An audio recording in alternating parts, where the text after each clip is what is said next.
story of Spec Ops: The Line is the story of three soldiers. You play as Captain Martin Walker, leader of a Delta Recon squad who's sent into Dubai after the city's been ravaged by these cataclysmic sandstorms. You're looking for Colonel John Conrad, the commander of the damned 33rd, who went in to help evacuate the city. As they were evacuating, this massive sandstorm hit and everyone in the city was believed dead. 6 months later, a mysterious kind of broken radio signal is picked up coming out of Dubai, and so you're sent in to see if there are any survivors left. Conrad's still alive. I think he is. I know he'd agree with me. Tracks end here. Guess this is the nest. Walker is a bit of a mystery. This is a commander, a professional soldier. He has to keep this little bit of emotional distance from Lieutenant Adams and Sergeant Lugo, your squad mates, because he has to sometimes give them orders where they are going to possibly go to their death. Gotta be smart about this. Okay, move's right there and I got a clean shot. You'll be fine now, the civilians are dead. That mean nothing to you? Lieutenant Adams is Walker's second in command. He is also the demolition expert and the heavy gunner for your squad. Sergeant Lugo, on the other hand, is a rookie. This is his first mission as a Delta operator. The relationship between him and Walker and him and Adams is going to be very different and evolve differently throughout the game. Christ, these soldiers were massacred. Nah, look how they're lined up.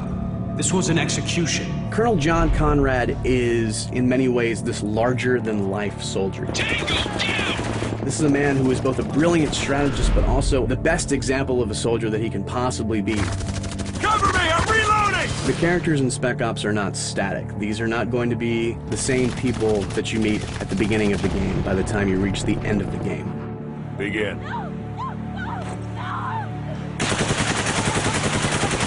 What happens to them and what happens to you is similar to what has happened to Dubai. The sandstorm has stripped away everything that they thought they were to who they really are. We're gonna keep at this until you tell me what I want to know. The moral choices in Spec Ops are different from what players have come to expect out of a video game. They are not between A or good, B or bad. These choices are about holding a mirror up to yourself.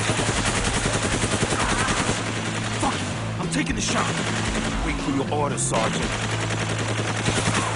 We chose to set Spec Ops in Dubai for two reasons. One, this is not meant to be a game about global conflicts. You are not fighting other nations, you are not fighting terrorists with a nuke.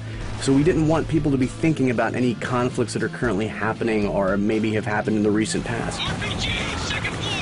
Also, Dubai is a metaphor in a lot of ways for what the player and the characters are experiencing. This is a city where there should not have been a city, but men with money and power just came in and said, I'm going to build whatever I want. And then the sandstorms came, the desert retook it, and nature said, no, just because you want to do this does not mean it can happen, does not mean it should happen. The CIA doesn't start where it can't finish. Well, now's the time to prove it, because I'm not telling you shit.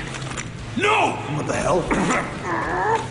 The inspiration that we had was not necessarily to recreate a character from a movie or a book that necessarily people liked, but instead to create real characters that felt like they were actual people, soldiers that were with you on this journey and not just tools that you were giving orders to and commanding around a battlefield.